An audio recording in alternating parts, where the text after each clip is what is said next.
The K Jazz Show, Sundays on Kofifi FM 97.2.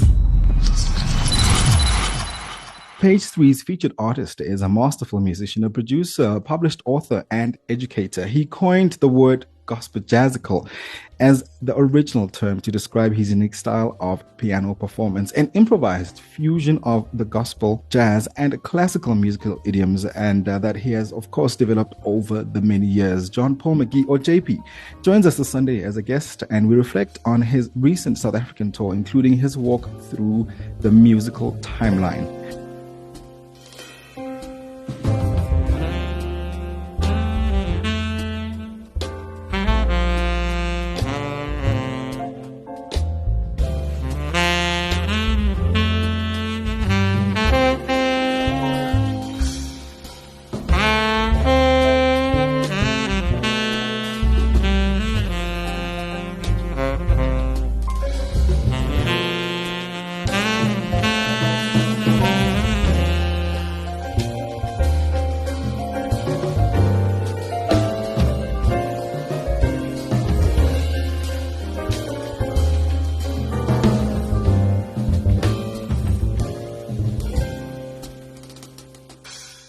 JP, welcome to the show. Thank you for joining us.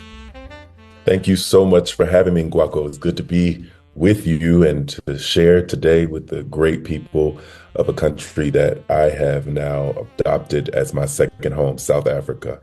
Well, the pleasure is always ours. And I want to start off with, the background and how you got into music. What drew you to the piano? And what was that spark, maybe, that led you to combine gospel and jazz? Maybe it's just me realizing this, but I feel like I've been asked this question more over the last year than I've ever been asked it. And so when people ask me that, the answer I've been giving is that I can't ever remember a time when I was without music. And I don't ever remember a time where I was without the piano. I grew up in my mom's house. There was a small house organ. In my grandmother's house, she had a small electric keyboard that was probably 40 years old by the time I started playing it, so much so that she had to throw it away because it started to catch fire through the plug. It had been used so much. I was raised in the African-American church, so gospel music was the foundation and the fulcrum of my musical birthing. And so I remember in my subconscious being very, very young and sitting on my mother's lap in the church pew, playing on the back of the wooden pew and mimicking the movements of the musicians and hoping one day to be able to play the big organ and the big piano like them. Yeah. And so that's really my introduction to the piano. As I've told many, I didn't come to the piano with the thought that I would ever become a performer. It was always just something that was innately and really an organic extension of who I was even as a child. So it's always been an extension of my humanity, an extended expression of me as a person. And on the project Gospejazzical Volume 1, you blend two powerful genres, gospel and jazz, together in a very unique way. And I think you've started explaining how they kind of converge. But let's open up a little bit more and bring in gospel, which has the deep roots of African-American culture. And then you have jazz, of course, with its long tradition of improvisation and individual expression. How did these elements supposedly take shape, in the sound and the spirit of the project? So interestingly enough, my upbringing in terms of music education, formal musical education, did not involve jazz for many years. It was classical that really got me reading music and got me introduced to the visual literacy aspect of music, harmonic knowledge, the theory of how Western tonal music works. And so that was partnered with my gospel upbringing. And so learning to read while also continuing to grow in this oral tradition of gospel where we're playing these dominant seventh chords and these extended chords that sound somewhat jazzy, but they are definitely nuanced in a less contemporary way, at least in the type of church that I was raised in. It was more of a traditional-ish type of Baptist church with Pentecostal leanings. And so many of the persons in the church that I grew up in were from the deep South of the United States of America, where in many cases, their churches in the deeper South didn't even have instrumental accompaniment, but they were singing in 4 and 5 and 6, 7-part harmony. And as they would sing in those harmonies, they would continue to get enveloped and even more ecstatic in the experience. And that was connected to the ring shout, that was connected to times in slavery, and even going back to the African transition, shall I say, to the United States. And so that sound from the plantation to the spirituals to the blues to gospel was really kind of knit to my DNA. And then as I grew in my knowledge of learning how to read and my facility of technique, I developed the ability to do more at the instrument than some of my predecessors in the gospel tradition did. So I was able to kind of mimic some of the jazz nuance, but I didn't really know it specifically, right? So I was playing in a jazz band in middle school. I was doing some jazz stuff in high school, but I was what I called a great jazz faker because I didn't read my first lead sheet until probably 11 years ago. Wow. And I was doing my master's degree in sacred music with a concentration in pipe organ performance. And I was taking jazz piano as a minor. So that was about 11 years ago when I really started to commit to, well, what is this jazz thing? How does this nuance work? There's an author that I read that calls jazz and gospel twin siblings that got separated at birth. And so I began to see that there's much more that separates and unites them. I'm sorry, that there's much more that unites them and brings them together than separates, right? Except that there's some different nuances that happened in the Great Migration of swing jazz in New York as well as in New Orleans. There's some things that were happening there that we didn't necessarily see happening as much in the gospel. And so I realized that all of these experiences, me playing in the jazz band, being a jazz faker in undergrad, playing in the jazz fusion ensemble, me being a classical pianist, me being a gospel pianist, that I wasn't able to separate any of those things from my sound. All of those elements were a valid and valued part of the sound that I developed, that so many people were asking, how do I sound like that? Why do I voice my chords this way? How do I maneuver harmony the way that I do? It's because of my deep exposure to all 3 idioms, of which jazz is probably the most recent over the last 50 years that I've really delved into, which is why in the first project, I really wanted to give homage to the gospel tradition by bringing the songs to the forefront, but also showing that those songs and pieces can be nuanced in a way that is unfamiliar to the church ear.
Mm.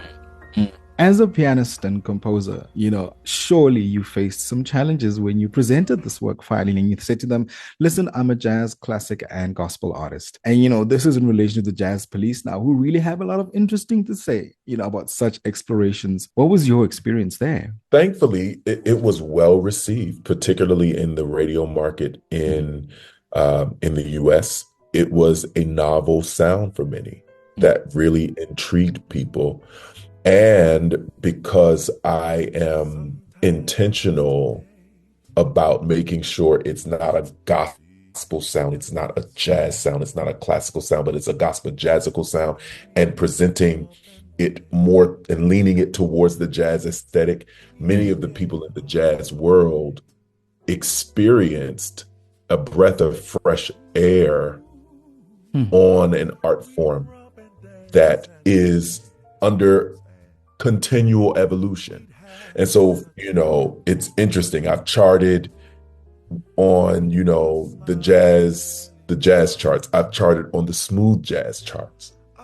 And so it's been really well received in terms of the written reviews and media, so on and so forth. The very interesting part is that having spent so much time in the gospel music industry, it's the gospel music industry that has struggled to find a place for it. Very fascinating. It's very, very fast. So I've taken off in a newer space, that being the jazz space, because I'd been established as a figure in the gospel industry, both as an artist and as a producer, vocal producer, so on and so forth, and within the church world for a very long time. And so even though some of my invitations to various churches to present the music increased, and there were many people now that I was a recorded artist that were bringing me to their churches, the actual industry itself, the gospel industry, did not really embrace it for radio play. It didn't really, they struggled, I think, to find how to situate it in the current atmosphere of gospel, right? Absolutely. The current atmosphere of gospel is not heavily instrumental. It is heavily vocal. Yeah. But I will say that my gospel radio servicer, Tawanda Shamply, I give her a big shout out because she did get it played in several different markets. That first album, the Cut Heaven with me and Amber Bullock. And then Stevie Wonder heard it and invited me to play for his annual House of Toys concert in Los Angeles. So I was like, hey, I'll take it, And it's just, as a new art form, as a newer artist, and really trying to pursue this path, I think that anybody should know that there are going to be some yeses and there are going to be a lot of no's. But when you're confident in your product and when you're confident in your process, you'll get to where you're supposed to be in God's time. Absolutely, absolutely. Kofifi FM, we're spending time here in conversation with musician Paul Mcgee, and he's our page 3 artist this Sunday here on the K-Jazz Show. Now, recently, throwback to 2 weeks ago, about a week now, you were touring in South Africa and you had a chance to perform, in different musical settings, firstly. And what were there any maybe particular moments or performances that stood out for you during this time? The whole tour was fabulous. Let me just state that first and foremost. I think that South Africa has some of the most wonderful people in terms of those who come to support music. I also think that South Africa has some of the most blazing musicians, because all of the rhythm sections that came to support me, as well as the saxophonists and vocalists, were absolutely amazing. I want to take them all back to the States with me so that we could play shows together all the time. I would say that each show had its own special dynamic. If I had to pick a favorite show, the two favorite shows of mine, well, I can't even say that, but I'll go city by city. In Johannesburg, I played at Chiesa de Luz. Chiesa de Patso. And they had a upright piano that was in pretty good shape. And rather than using my keyboard that I brought from the States. We decided to go vintage style. And it was just a real intimate setting, upright piano, bass, and drums. It was just trio that night. And we played some standards. We played some stuff from my album. We really vibed and had a really, really great time in that space. It felt good. It kind of felt like a Tiny Desk concert. That next day I think it was the next day, I flew back to Durban and I played at a venue called The Chairman. That was just a vibe. It was a party. That was probably the party gig of the tour. Number one, it started at 10 p.m. So, everybody by then is, they ready to get in and party. Late night. And I was working with a singer named Zoe, and she is one of the most gifted singers I have ever encountered. It's like Sarah Vaughan and Ella meets Rochelle Farrell meets Kim Burrell meets all of that. And all of that is in Zoe. And she's such a precious spirit as well. And she just adds such a freshness to the set. And she and I just started without any planning. Spontaneously, we started doing some Anita Baker stuff, just me and her. And it was just divine. It was so delicious. And I mean, but I also always loved playing at UKZN as well. I mean, we had saxophonist named Leon on sax in Durban, just phenomenal. And I also got to go a little further out of the city on that Sunday to Kapsa Arts Center. Completely different group of people, but that gig felt like Sunday after church with your family, and everybody just wants to have a good time with music, right? And so one of the things that I committed myself to doing is making sure that I presented a South African piece in my shows, because culturally it's important to respect where you're going. Jazz is not an American art form. Yeah. It's a global art form.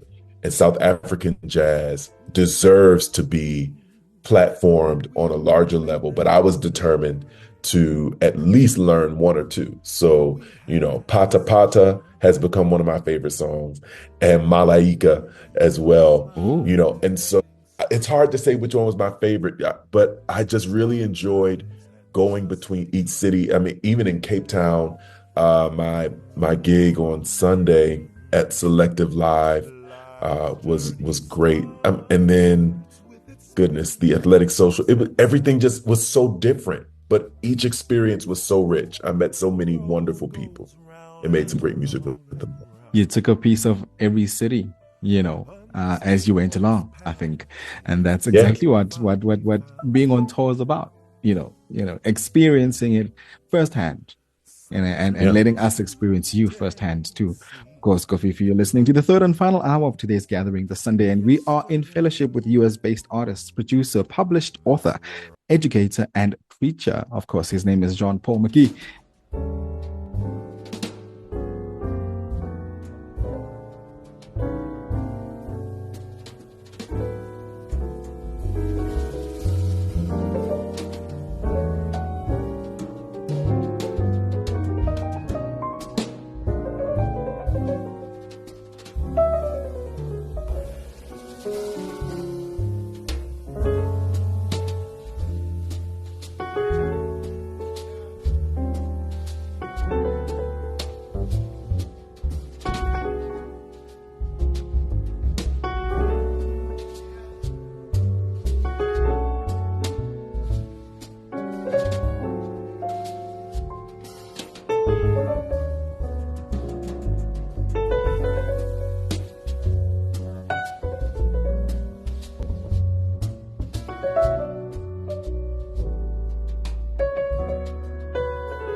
And I want us to talk about, the educator version of JP, for a moment. Mm-hmm. And beyond performing and composing, you are, of course, an educator. Now, gospel and jazz both have rich traditions, of oral history and transmission. Now, as an educator, how do you balance now, teaching the technical skill with encouraging creativity and expression, maybe, with your students? One of the beauties of being at Berklee College of Music is that the mission of the college is to promote and uplift the music of the African diaspora.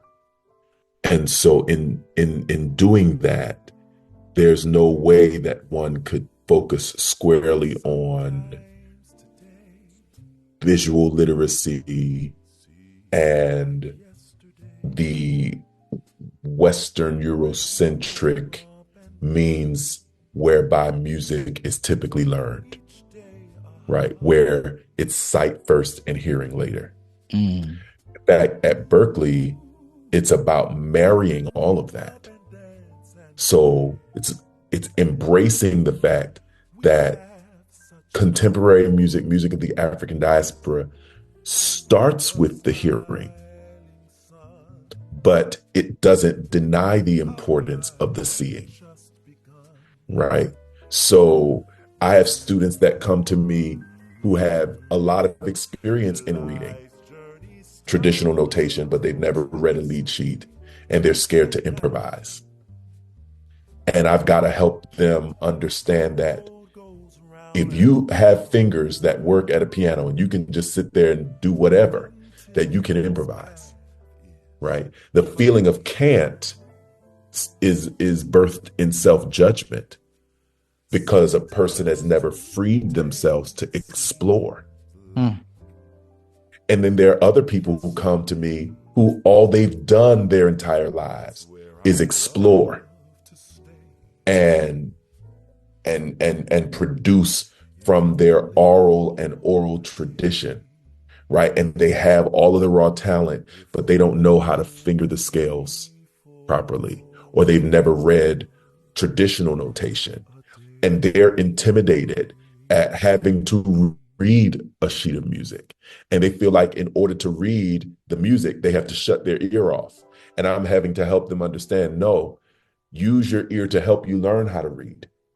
And for the other group, use what you're seeing to help you learn what to hear. Right?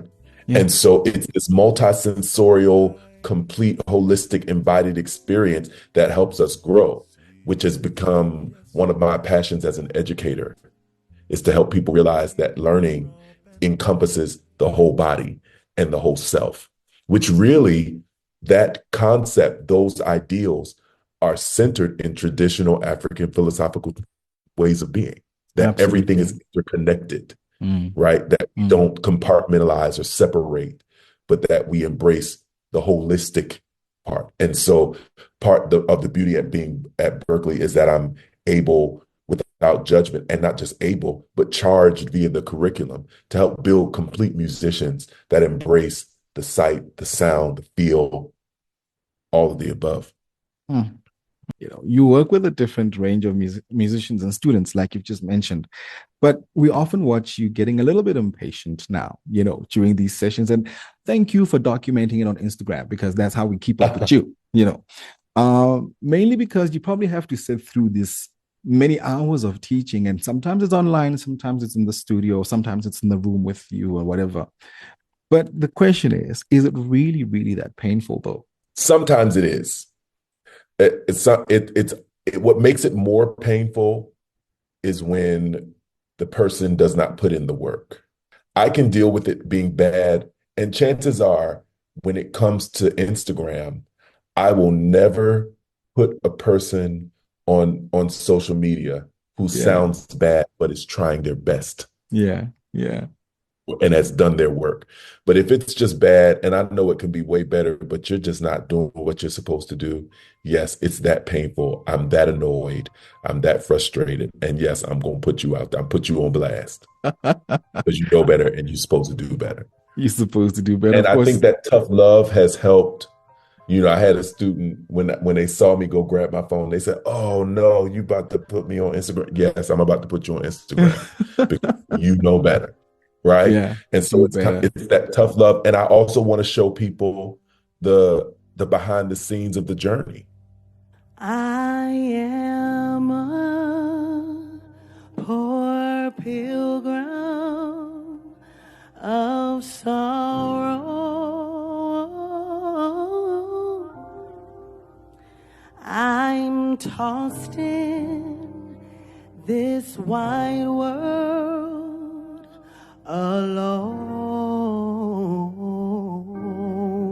alone. No hope have I for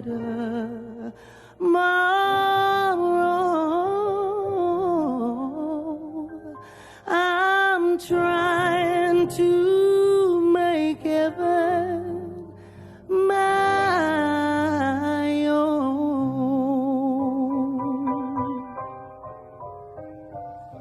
Oh, sometimes I feel so tossed and driven, Lord. Sometimes I don't know where to roam.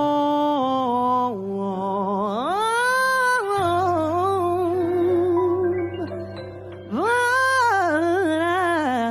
I heard of a city called heaven,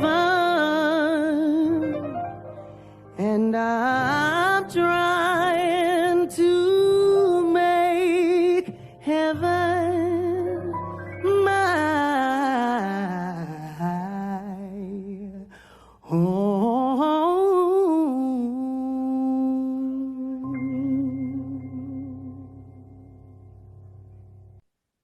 You know, I try not to be as hard on my students as my teachers were on me. But in this age, you know, one of the ways that people judge their lives is through social media. So, since you want to be an influencer, I'm going to help you be seen. Influence. Yeah. Influence. Now, you might not be seen in the light you want to be seen in, but you will be seen. I was about to say, use it, don't use it. Right. That's right. As we look forward, you know, JP, what's next for you in terms of both music and maybe suppose teaching? Can we expect another jazz, gospel, classic? Absolutely. So project?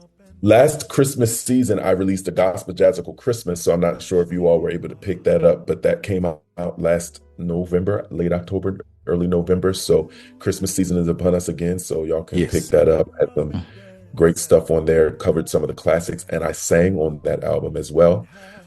So I'm excited about the resurgence of that. And then in February, I'll be releasing my next album, which is entitled Intertwined. And the title of the album, Intertwined, actually came from a conversation that I had with classical pianist Nina Schumann, who is the chair of the piano department at Stellenbosch University at Cape Town. She and I met January when we were judging the piano competition Yes. at Unique. And we were having a conversation. And through the use of that one word, she helped me to also understand the power of this art form of gospejazzical, of being a form that is intertwined, that we don't, you know, cherry pick one away from the other, but it's intertwined. So the Intertwined album is actually a bit more what I would consider somewhat more mainstream, Yeah. in that I'm covering more of the jazz standard rep, but with some derivations there. It's not as overtly religious in terms of the pieces themselves, even though my pianistic touch has not changed. I bring that gospel dimension to some of the standard pieces, and so it's a really great piece. I'm excited for the world to hear it. It's going to drop on my birthday, which is February 13th. I'll be 40. So Intertwined is coming out on my 40th birthday. We'll look forward to welcoming you to the fourth floor. I'm already here, sir.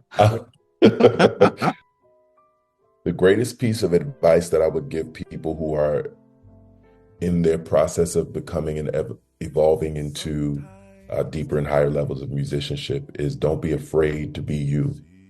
Who you are will inevitably be influenced by who teaches you and by who you listen to and what you consume. But while you're listening, while you're consuming, while you're being taught, always seek to connect with the reality of who you are. Because there's only one you, the same way that there's only one somebody else. So there will never be another Chick. There'll never be another Herbie. There'll never be another Quincy. There'll never be another Monk. There'll never be another Oscar Peterson. There'll never be another Art Tatum. And their legacies will live on because they owned the reality of who they are. That's right. If you try to be a carbon copy of any of them, people will always say, oh, that's the guy or girl that sounds like Monk. Or that's the guy or girl that sounds like Chick. Strive to be the person where they can say, man, that is some about them, some about their sound. They're unique. Don't be afraid to be unique. Don't be afraid to be you. Absolutely. And this, I suppose, in all aspects of life, that's exactly the attitude. That's exactly how we should do it and how we should be doing it in the first place. But I want to take this time, of course, to just say thank you, for spending the time with us. And of course, opening up to, a conversation on the air about jazz, about conversations with jazz and gospel and classical music here on the KJazz Show. Thank you for having me. It's always a pleasure to come and to share. And I always enjoy our conversations. Yeah. Thank you, sir. Of course, musician, producer, published author, preacher, and educator. He is JP Mcgee, and he was on the KJazz Show.